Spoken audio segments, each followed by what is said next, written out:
And happy Sunday to those of you that we didn't scare off last week. I am your host, Johnny D, and this is American Saga.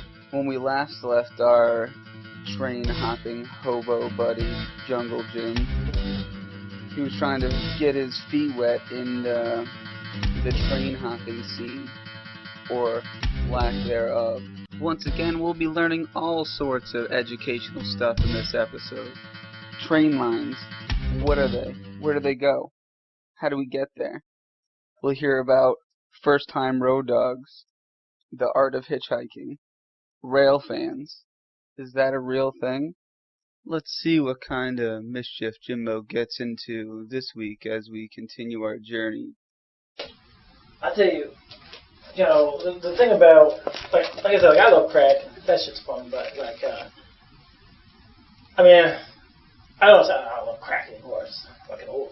It's like a young person's drug. You don't want to smoke crack when you're old. But my thing is, it's like, yeah, I've had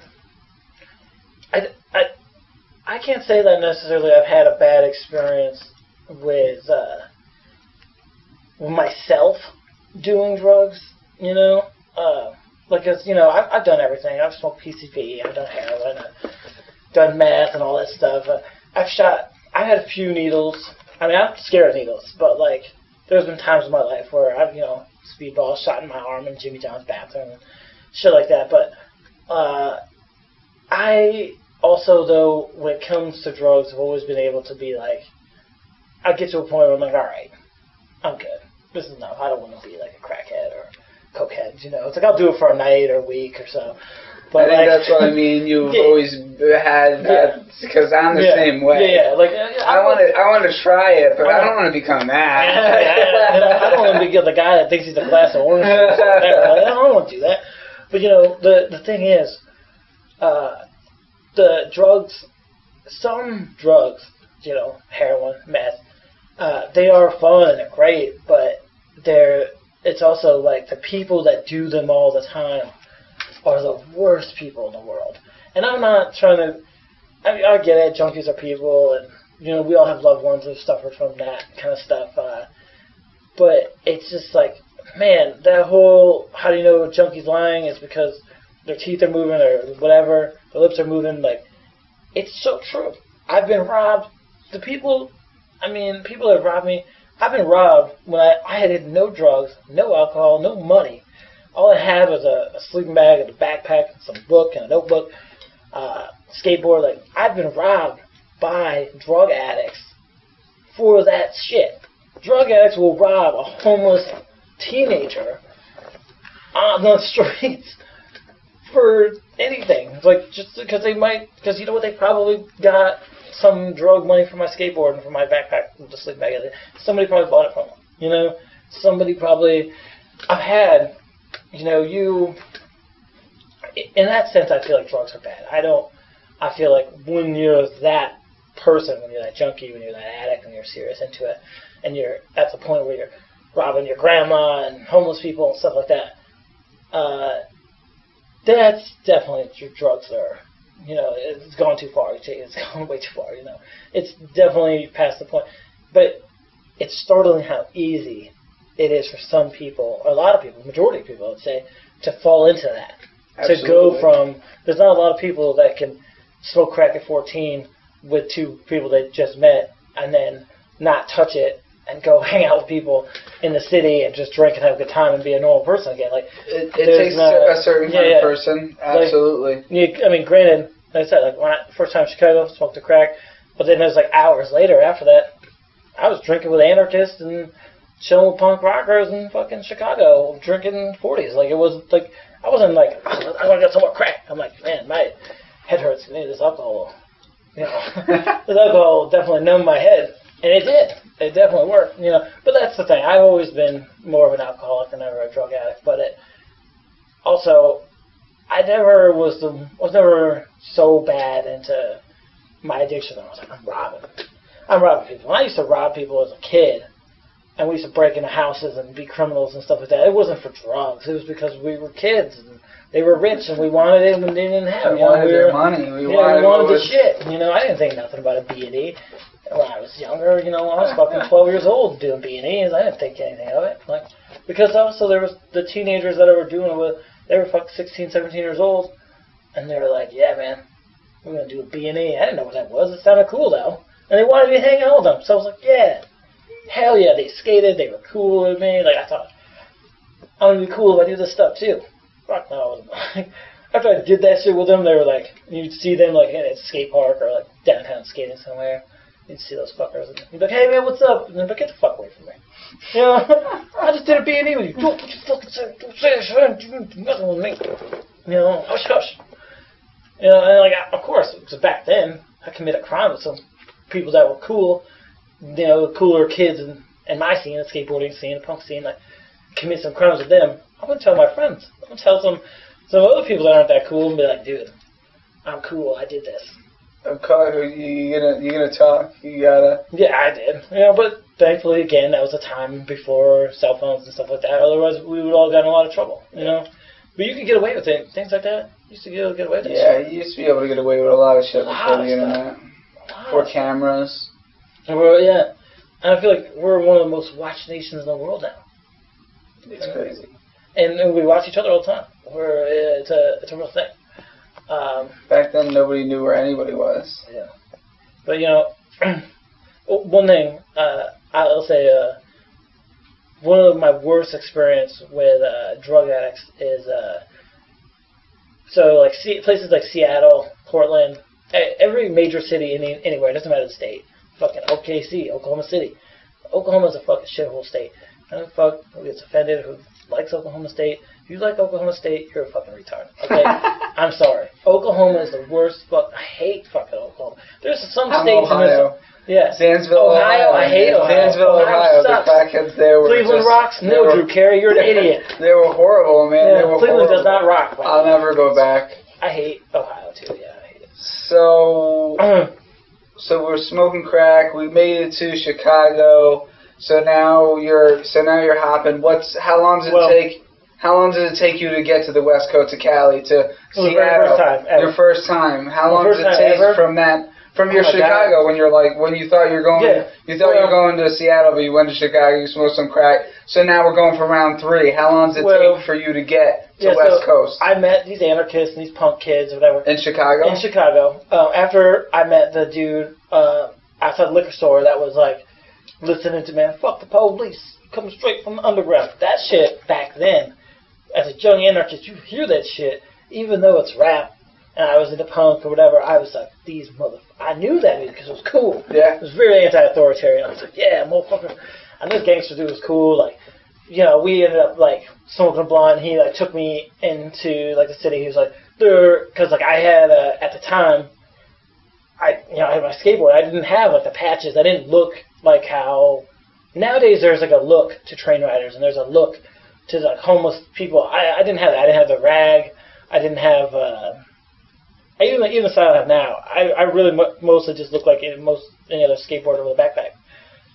Back then that's how I felt. Not when I found you. Not when you found me. Yeah, that was some years later, passed out drunk or something. I don't remember a whole lot of that, but there's But yeah, so, the gangster dude, he's like, there's some punk rockers and skateboarders that hang out in this area of Chicago or whatever. Drop you off down there, of course, smoke a blunt, listen to the music, and he was like, yeah, you like that? I was like, yeah. Gave me a cassette tape, I'll never forget that motherfucker gave me a cassette tape of this rap music that he made himself.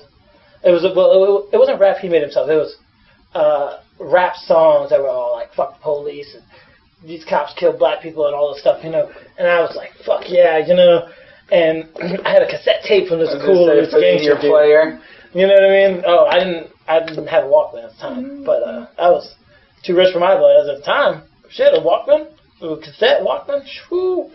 If you had one of those when you were 14, you probably had some money, and I might have robbed you. So I'm gonna rob you later for that one. But so yeah, I of course I'm downtown. I'm skating, and I see some other people skating.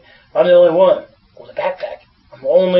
There was no, in Chicago now and other places, there's train scenes, there's people, there's people that are part of it, they ride train.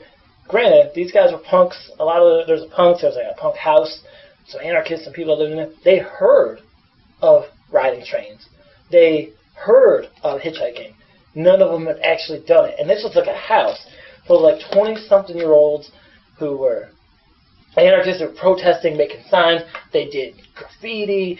They did acts of resistance all over Chicago. They would glue meters shut and stuff like that. Yeah. But it was like, it was cool. You know, they did, let's take it, wheat pasting. They were writing their own anarchist cookbooks. You know, they put on anarchist parades and book fairs. And really proactive in the scene. Really, you know, doing a lot, putting in on punk shows and stuff. But, again, they did not ride trains. And so when I was talking to them, well, I want to ride a freight train. And I was telling them my idea of riding a freight train from here in Chicago out to Seattle. I want to get to the coast. They had no idea.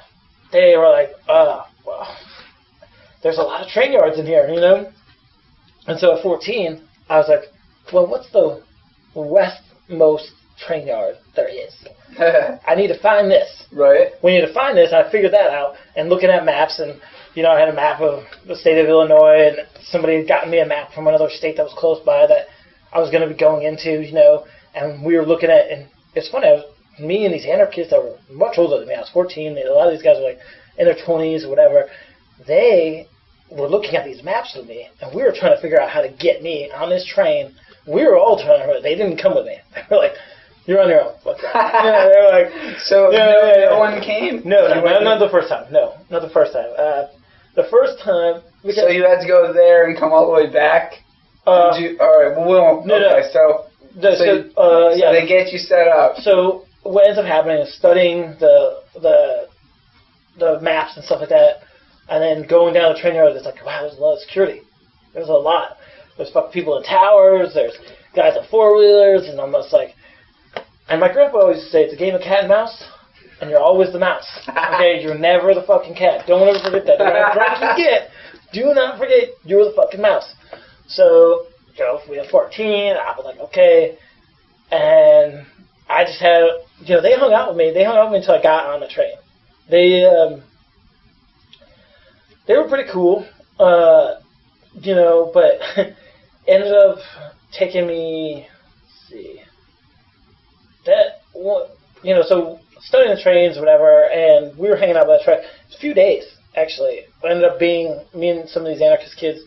There was a bunch of us at first, and they slowly all left. Only a few of them. There was like 3 or 4 that stayed until I got on the train and left. But they're like, oh, you gotta call us and stuff. Back in the day, you know, payphone. They gave me fucking bags, Royal Crown bags full of quarters to be able to call them on the trip because they were so interested about. Well, you really have the balls to do this. You're doing it. You're crazy. And because, like I said, when I was 14, there was no real scene. There was not. It's not like how it is now. Nowadays, we have folk punk bands that sing about riding trains and all this stuff, and there's a real solid scene involved with it. But I'm telling you, as a 33-year-old, when I was 14, well, 33, I'm going to be 34 here in November, but when I was 14, there wasn't. There was anarchists, there was punks and stuff, there were skateboarders. There really wasn't train riders that were teenagers or... So did you encounter anyone in your first trip across when you were in Chicago? Oh, yeah, no. After Chicago, I stopped in, somewhere in North Dakota. It's like, is it Bismarck or... I don't know, it was somewhere... Some like really weird small town. I'd been on the train out of Chicago. Seen the sunset, and then I don't know. I didn't have a watch back then. I didn't fucking no cell phones. I didn't even have a fucking flashlight. I didn't have shit. So it was just dark, and I'm just sitting in this train. It's just going and going, and I'm just like I'm fucking bored. Just drinking. I fall asleep, of course, and then train stops, and I'm like, I need to get off this fucking thing. You know, I've been on there a long time. And I get off, and the train stops, and I hear it come apart also. I hear it's like the air brakes, and so the train's coming apart. So I'm like, great, so we're in some big city now. No, small town. All they were doing was putting more engines on it to keep it going. And then, luckily, because I ended up getting back on that train, but it took a long time. And it was like some small town. I don't want to say Bismarck. It was like, if I had a map, I'd be able to tell you. But it was, Oh yeah, it's some weird. Now I know it's like a train town. It's popular now, whatever. But I cannot tell you the name of it. But yeah, somewhere in North Dakota. North Dakota. And I get off, and there's like some gas station or something, and it was closed, obviously. But like I was like there, so I kind of like looking in the window, looking for a spigot on the outside because I was like, man, I'm gonna get some water, whatever. And but I was like, it's kind of cool because everything was like open. It was like, well, this is cool, and I knew I was in North Dakota. Because before the sun, or at some point, like I went by something and it said like North Dakota or something like that. I was like, oh, cool. And I was looking at my map, and on the map, North Dakota, and another state, and I'm getting there. I felt like I was making some real progress. And it only really been from Chicago, it was like a day or so. It really wasn't that long. Probably not even a real full day at that point. But yeah, it was. But like I'm looking in the windows, whatever, and some car comes up, and I was like, "Hey, what are you doing, man? That's my store." I'm like, I'm just looking for a spigot. I got off this train, and I'm waiting to see something happen. I gotta. If it gets put back together, I'm getting back on. I'm going to Seattle, I was like, how old are you? And this guy was like, I was like, I'm 18, man. Anytime somebody asked me I was 14, like, anytime they're like, how old are you? I'm like, I'm 18. I'm like, no, probably not. I'm like, you're probably 12, But, I told them about the train and whatever. It's fucking late. Who knows? I didn't know what time it was. Like I said, I didn't watch. Didn't have shit. Good thing, though, it was, I found out that later, because the first time, this trip that I was making progress on, it was the summer coming into the fall. It was kind of around this time of year, maybe a little later. It was coming into the fall. It might have been, like end of July, August, actually. But, it was hot. It was kind of like, it was warm. It was North Dakota, whatever. But North Dakota in the winter is fucking brutal. I've ridden trains since then. It's called the High Line. I didn't know this. See, at the time, I was on what they call the High Line. In America, there's the High Line, the Low Line, the Mid Line, and the Sunshine Line. And those are all train lines that go all the way across America. I had no idea about any of that. And I was really, when I say I didn't really know what I was doing, I really was just kind of winging it. I was just asking people, talking to people, telling them, what's up. And everybody at the time was like, your parents know where you are? And I'm like, yeah, that's cool. I even, a few times, when I thought people were going to try to send me home, or like, oh, my parents are dead. My mom wasn't dead yet, but I would say that, sorry, Mom, I knew you're dead, but yeah, I told her, people, you dead before she was dead. But, so, yeah, the whole small town guy, or whatever, he's like, oh, he ended up giving me water that was in his car, and he gave me, like, some food, and gave me, like, a blanket. And he was like, man, it's going to get cold, and blah, blah, blah, because I think he thought I was going to end up staying there and being homeless around there. I had no intention of that. It's like I said, but then, so I ended up getting, I see the train get put back together, like, see some engines come back, whatever. I'm watching it, and I'm, like, kind of sleepy. I'm, like, kind of, like, waking up and hearing it and whatever. And I see it get put together, I get back on, same thing I was riding on. I pass out. I don't know. I remember getting woken up, like, the next day. I was in Pocatello. It took me all the way to Pocatello, Idaho. Now, that's a train town. That took me all the way there. It's a whole nother day? So what, now this is 2 days? No, this was like that night I got on the train. And then it was like sometime like the next day. Like the sun had been up, probably not terribly long. Like I said, I don't know exactly. I don't remember times and stuff like that. But like it was sometime like the next day. It wasn't dark. It was still daylight out. Train stops in this Pocatello yard. Totally disassembled.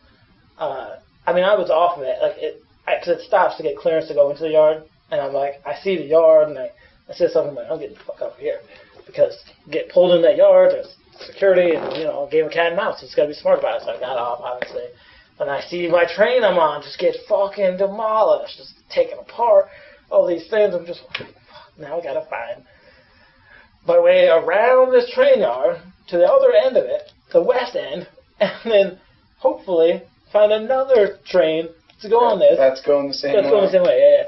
So that was interesting. I remember, but you know, there were some punks and there were some kind of cool people back then in Pocatello. Some of those punks and some of those people ended up being train riders later on in life. I ended up seeing them, and they were like older than me, but I was like riding trains. They weren't, and it's so funny because when I seen them later in life, in like Portland or Seattle or wherever, I'd see them periodically. They're like, man, you inspired me to ride trains, man. Freedom, blah blah blah. And I'm like, well, you should have fucking came with me. I was still like bitter about like, I was like, yeah, we should go. Like, you're gonna get on this train with me. You're gonna come with me to Seattle. They're like, no, we're not doing that. You know, that's crazy. What if we die? How long does it take to get to Seattle? That first trip, it was like 7 days about, give or take, yeah. But, you know, maybe 6 days. Was the scene worth it? Oh my god, it was so cool. Like, along the way, it was pretty cool. Like, I met a lot of cool people. Nobody wanted to come with me, though. Everywhere I stopped and ran into people, like punks or whatever, I was like, yeah, you guys gonna come? We're gonna go. We're gonna do this adventure together. They're like, you're going, and if you don't die, maybe we'll come out. Like, because everybody was convinced that something terrible was gonna happen. And like, I was trying to convince people to come with me, but then everybody was trying to convince me to stay with them. So, how long does it take? How many trips do you have to take before somebody comes with you?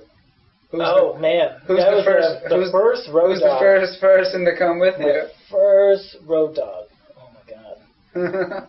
God, that was a long time ago. My first road dog. Oh, jeez, he didn't even last that long. The first, when I was from 14 to about 16, I rode mostly by myself. Because like I said, I didn't know about hitchhiking. I didn't know about hitchhiking until I was really like 16, 17. So it was all trains. It's just trains. You know, I mean, I had been walking along roads at that point and gotten rides, but I didn't know about the whole like stick your thumb out. And I didn't. There's actually there's an art or there's a way to hitchhike that I do. I can do now. I mean, I don't do it now, obviously, but if I were to hit the road, the way I hitchhike now would be a lot different than how I hitchhiked when I first even heard about hitchhiking. Because when I first heard about hitchhiking, it's just like somebody was like, oh, well, you know, when you're walking the road, just stick your thumb out and somebody will give you a ride. I used to not do that. I would just be walking along the road in the middle of nowhere and somebody would pick me up. Somebody would be like, hey, you want a ride? I'm like, yeah, I just do, thanks. I didn't know that if I put my thumb out and stared at people, somebody would actually give me a ride faster. It'd be faster, you know? I don't know if it's always faster. Oh, you know, I in my experience, because and the way I hitchhike, once I learned kind of the art of it, I guess, was the best places to hitchhike from and the best ways to hitchhike. And one of the things I learned about that was early in the morning, get up, fucking sun's rising, get out on whatever state highway or interstate's run. So you get the early birds. People in the morning, even if they're not going that far, are more willing to give you a ride farther because they got a whole day. They got their fucking whole day ahead of them. And you know what? They want a great story to end their day with. And what a better story than, well, I picked up this kid and first thing in the morning and I took him 100, 200 miles and, you know, and I drove back home. Dropped him off somewhere. Yeah, dropped him off somewhere. And it's like, I don't think your story is going to be that great, but damn if you don't say, you know, and they're like, well, tell me some of the road stories, you know, and I tell them, like, oh, well, you know, I was banging this slut in this dumpster. No, I'm just kidding. I wouldn't say that shit to them.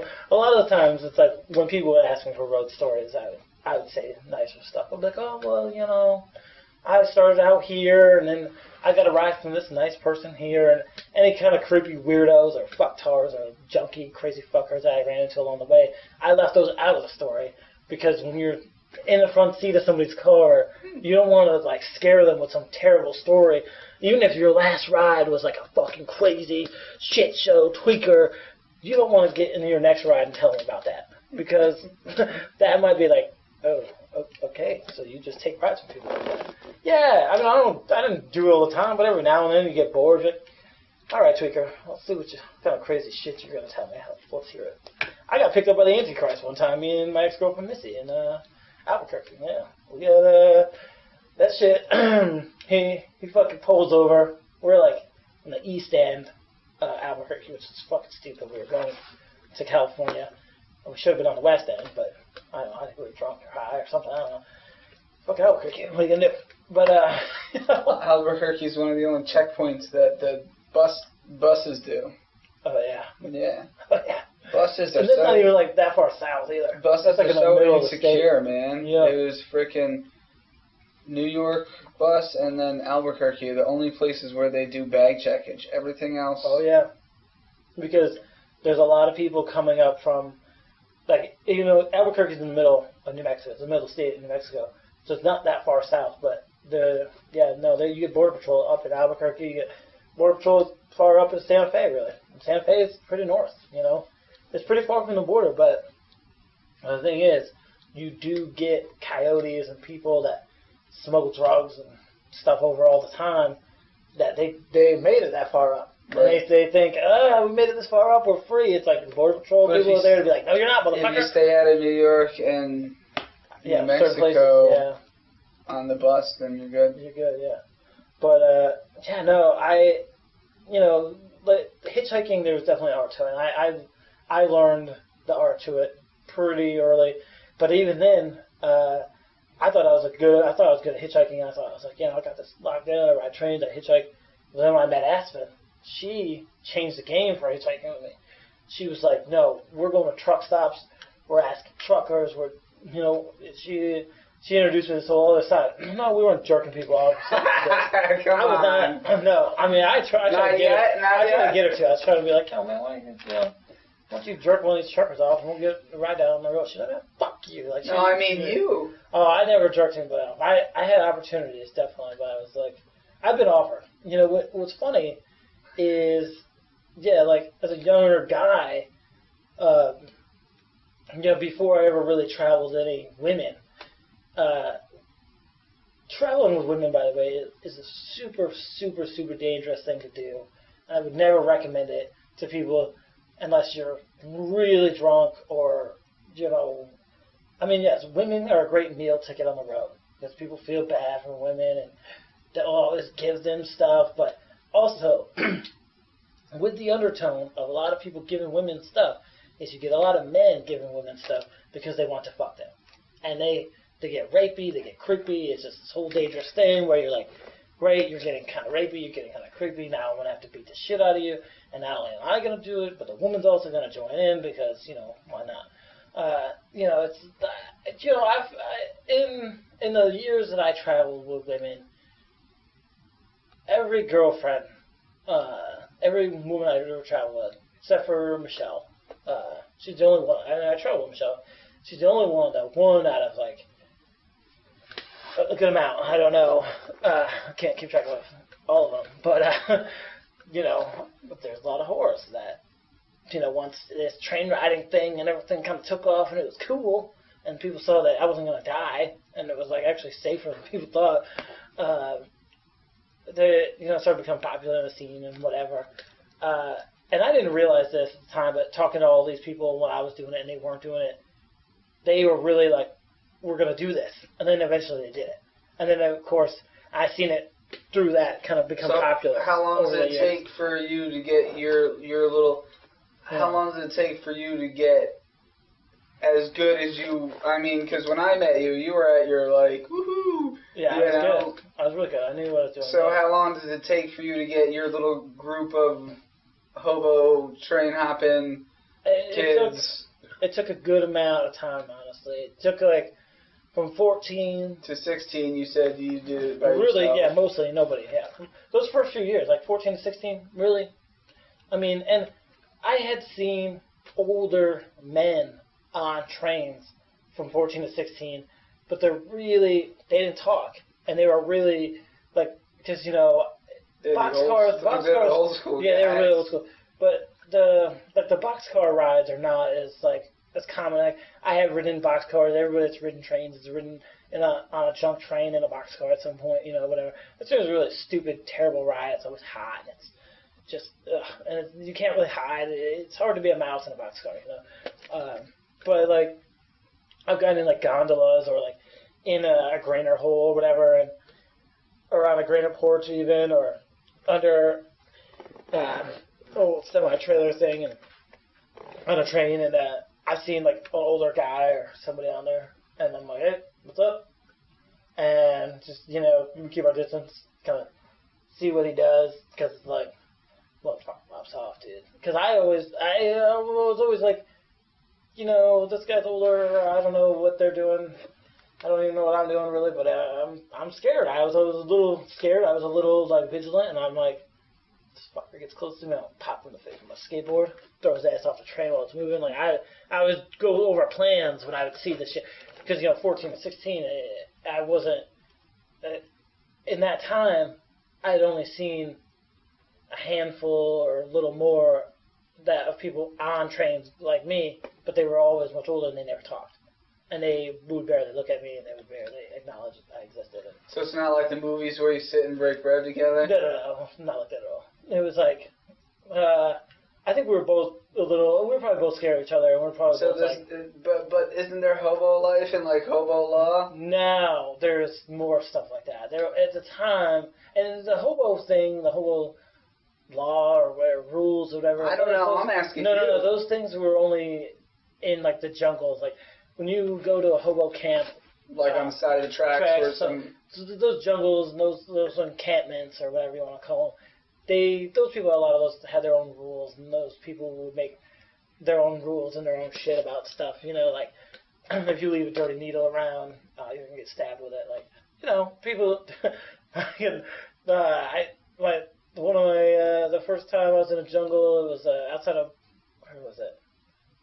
Yeah, I think it was outside of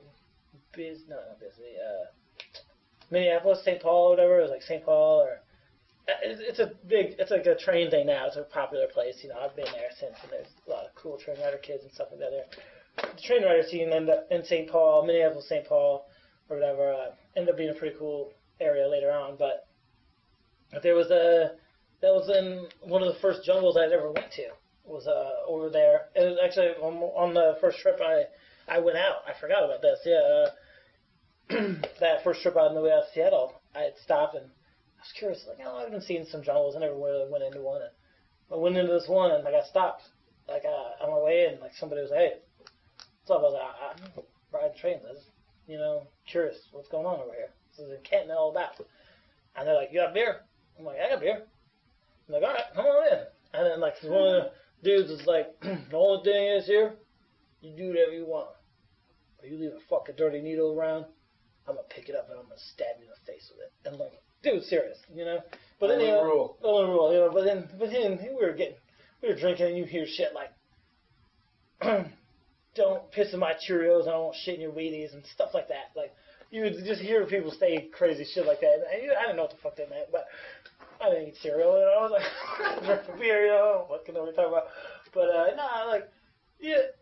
those encampments had their own kind of rules, whatever. And each group of kids, once the scene started taking off and whatever, and it started to become more popular, and you start seeing people. Everybody kind of has their own rules, and everybody kind of has their own like there was later on, maybe like 17, 18. There were crews of kids that would ride trains, and they would say stuff like, we'll make our own rules. If you do this, if we see you guys doing this, and we're here, and and the scene, everything got really political, because the more people you get involved with, traveling, and the way things are now, it's like you go to rainbow gatherings, you go to these homeless people now are so brutal to each other. Like when I started out, we were a lot, even if we didn't talk, even if we're on a train together, we didn't talk. If I was on a train and somebody eating and he were to say, "Hey, can I get some of your food?" I would have gave it to him. I would have, but now it's like if you don't look cool, if you don't have the right patches, if you don't look a certain way to certain people, then if you don't have the right costume on, as I say, if you don't do that, then they won't even acknowledge you exist. It's funny because I don't ride trains anymore. I'm tired. I haven't done that stuff in a long time. I started out when I was really young and whatever, but now when I see traveling kids, if they see me and I don't look the part to them, they don't even acknowledge, and they'll say they're snobby or they get really kind of stupid to me, and I'm like, Hey, Well, good for you, man. Good this for is you. that modern day hobo. Yeah, that the I modern day speak hobo of. thing. Yeah. You know, The modern day hobo is a lot more. It's they're really with the cell phones. the cell phones, you know, and the that's whole just like costume, and the whole I gotta look like this. the homeless people with iPhones. You know. But I think it's really funny, because it's like, I've talked to younger traveling kids that they're like, oh, I just rode a train for my first time, blah blah blah, and I'm like, wow, and they're 18, they're like 19, 20, and I'm like, yeah, I rode a bunch by that time. At that point, I rode by myself for a couple of years, so good for you that you got a scene that you're doing this in. I didn't, and a lot of these people, it's funny because it's like, I don't think I looked like a person that used to ride trains or anything like that. But when I talk to younger kids that do it in the scene and stuff now, every now and then I'll run into people and I'll talk to them or smoke with them or whatever. And I talk to them. Oh, so when you rode, and I tell them, I had maps. I had real maps in my hand. A compass. I had a compass and a map. I had atlases. You had to read, and you had to really watch everything, and you had to be careful. You had to talk. I used to have to talk to railroad workers, and that was always a game. That was a game of like, which one? I always try to pick a railroad worker that looked like they got high, or somebody that looked like they drank a lot or they got high, And it's like every time I had to talk to a railroad worker, I'd watch them, be like in the bushes, creeping on hard, fucking, this one looks like he drinks on his lunch break. Let me talk to him. And even then I'd be vague. I wouldn't tell him like, oh, I'm riding this train. I'd be like, well, I'm building model railroads, and I'm a rail fan. That's a real thing. Rail fans are real things, and rail fans are some of the nicest people. And you see them around railroad tracks, and you can ask them some stuff, and they really know stuff because they got the whole fucking model of the train yard in their basement, and it's like, you're cool, man. Like I've hung out with rail fans.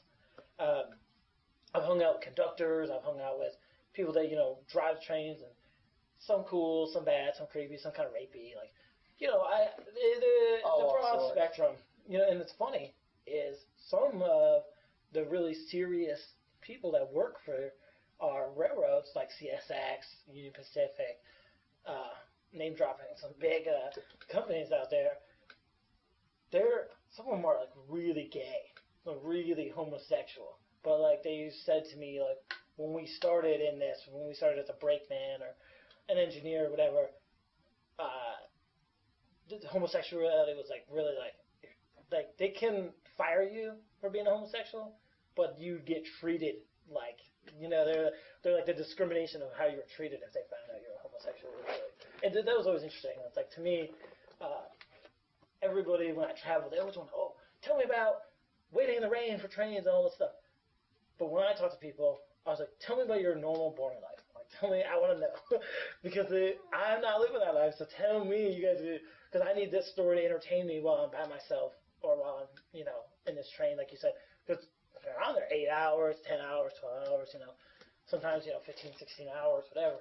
On this train, you got to do something. You got to keep your brain occupied. So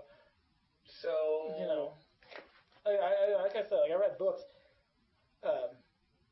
But the best thing, if you could do it, always have somebody travel with you, because it really keeps you a little sane after a while. So you mastered the lines, and now you said, yeah. Who's your first? Do you remember your first person? My first the first person was my ex-girlfriend's. I think it's her ex-boyfriend or ex-friend or something. I'm pretty sure they used to fuck that up, but Okay, the only reason I say that is because the very first time I hooked up with her, he was really pissed.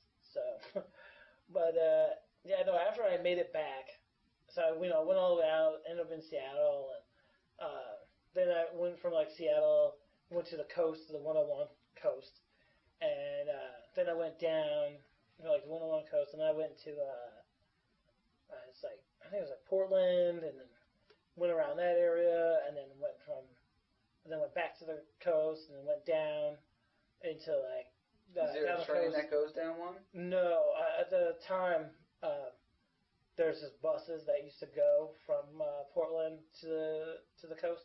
It's not that far. Like you would take buses, and at the time, like the homeless shelters and stuff would give you bus tokens. They were pretty cool. So like looking back on that, I really probably because I've done it since then. Is on the edge of Portland or wherever, just hitchhike to the coast. It's a lot faster. It's not that bad. But no, I take bus. I've taken buses like down to the coast, and like there's like coastal buses that take you from town to town to town. And there's like a lot of little towns like Delhi, but like if this is a coastal town, you'd be able to take the bus from Delhi to Hampton, right. Or then Hampton. But they're all when you look at the map, there's a lot of little towns all along the 101 coast, and there's a bus that goes from that town to this town, and so forth. But yeah, I ended up going down like Eugene, took the bus down the coast, and then ended up coming back inland, and came into Eugene, and then I don't know, some shit happened, some parties happened, some crazy shit happened, and then I ended up getting a bus ticket from my mom or somebody. They got me back into Michigan on the bus, and then after that, yeah, my first. And then no, after that, like I was kind of just like riding around like Michigan, Chicago for a little bit, and then like just in like shorter distances, not all the way across the country. I didn't make it all the way across the country again until let's see, I was like 15, almost 16, yeah. So it was a little while. It was almost a whole year, but I was still riding trains. I just wasn't going as far. Right. I was just like, oh, you know what? I'm in Michigan. I'm back to Michigan. I'm gonna go to Chicago, or I'm in Chicago. I want to go back to Minneapolis, or I would do these short little things and go there and then come back, and just kind of it was learning how to go and come back short distances. You know what I mean? Like from Michigan, like from here, from this state to this state, or from this this state, and then this state, and then come back. I was just learning at the time. But then when my first road dog, man, redhead, he didn't even let. I don't even think we made it all the way across the country together. I think I ended up ditching him somewhere along the way. I was just like, man, because like it was just one of those things where when I'm traveling with somebody and we're getting wet or the weather is really hitting us and things are really shitty. We're not finding the right trains. Liquor stores are closed. Yada yada. People, you get spit on for asking for change. Like, just some bum shit happens in it. It's not going as good, and it's not being as glamorous as you would hope it to be. And things are shitty, and you're soggy, and you're wet, and you're hungry, and you're hungover. What's glamorous about being a hobo? I don't know, but. No, I don't know. But, when things aren't going good, and you're waiting, the train that you're looking for isn't there, and you're watching trains, and you get kicked out from security because they see you watching, you're too close, yeah. There's just like a lot of things, and I, at that time, I never took anybody with me, so I never thought to explain to them. Well, there's times when you're just going to have to get wet and wait and get bitten by bugs and wait some more and drink some more and then run out. There's going to be some hard times. There's going to be some hard times, yeah. There's going to be times, detox times. There's going to be all this shit. You're going to be going through some shit along the way. I didn't think to tell him that. I was just like, oh, cool, you're full of it. All right. But then, like, I think a lot of it, too, was he was, like, really bored when we were standing around waiting for trains. He's got, like, so this is it. You're waiting for a train to come on this track and to be built, and with this many engines specifically, and blah, blah, blah. He's like, you're waiting for all this stuff, and he's like, and you keep looking at the maps and keep doing this, and I'm like, I'm studying this, so I can make this easier as I keep doing it, because I didn't have any plans when I first started. I was like, I'm doing this forever. I'm going to fucking die riding trains. This is great. Because there's no feeling like getting on a train here and then, getting on a train and then you're on it and then it airs up and you start going. That feeling, if I've ever felt a feeling of freedom or just like nothing in the world matters, like it's a high, for me it was better than drugs, it was better than being drunk, it was better. It was the only time I felt that good. I mean, yes, I drunk or drugs too, but, even the times that I wasn't, I was, mostly sober, and I was on trains, that feeling is just great. It was a great feeling. Just, being on there, and you're going, and you're going in a general direction. You don't know at some point which direction the train's going to switch and go in and this and that. And it's just this freedom. Because when we ride trains, again, there's no such thing as a wrong place. Just a new place. Just a new destination. Just like okay, I didn't think it was, ended up in Chicago. I was like, this isn't the wrong place. This is a new place. This is just okay, now I got to deal with this situation. And this is cool, and it's part of the adventure. But when I took, a guy on the road, that was one of those things. Right after that, like I said, I ended up ditching him, and I can't remember where, but I just remember him complaining a lot. I mean, like, oh, this is it. This is what we're doing. This is what we're doing. This is all you do. You didn't tell me this. Blah blah blah. And I'm like, God. It's like I like the human contact, but this is just like, shut the fuck up. This is one of those things. Because later on, when I would ride with women or other dudes or whatever, they were way cooler. They understood. They were like, you just got a bad pick. Yeah, I got a bad pick right off the bat. It's like, but that also made me hesitant on I was lucky. Because a lot of people, when I hear horror stories about their road dogs, their first road dogs and stuff, they're like, this motherfucker had a backpack that was just, shit was falling out of it all the time, and it wasn't black, and you could see this thing from forever away, and like, you hear stuff like that, and you're like, oh. And because when I first started, my thing was a book, notebook. My basic essentials were book, notebook, skateboard, sleeping bag, and then drugs. I didn't have a change of clothes, change of socks. I didn't have water. I didn't have food. I didn't, later on, once I was like 16 and stuff, I was like, okay, I need some actual gear. But like, yeah, when I was, 14, I'm like, sleeping bag? They should have a sleeping bag. Yeah, no, I always had a sleeping bag because it's like, well, can't put outside, move it outside. I'm gonna fucking sleeping bag, But the worst thing is with the drinking and everything. One of the things that happened to me, I didn't consider it at the time rock bottom, but some people, a lot of people, probably most people, would consider waking up, would consider getting your last memory being drunk in Chicago, and then all of a sudden you wake up, you're in Seattle jail, and you have dried blood all over you. You're not sure if it's all yours or whose it is. You're not wearing a shirt. You have no socks or shoes. You don't have any knowledge of where you are. And then when you find out you're 3,000 miles away from the last place you remember being, and you have no backpack, no gear, no nothing, they let you out of jail, and they don't give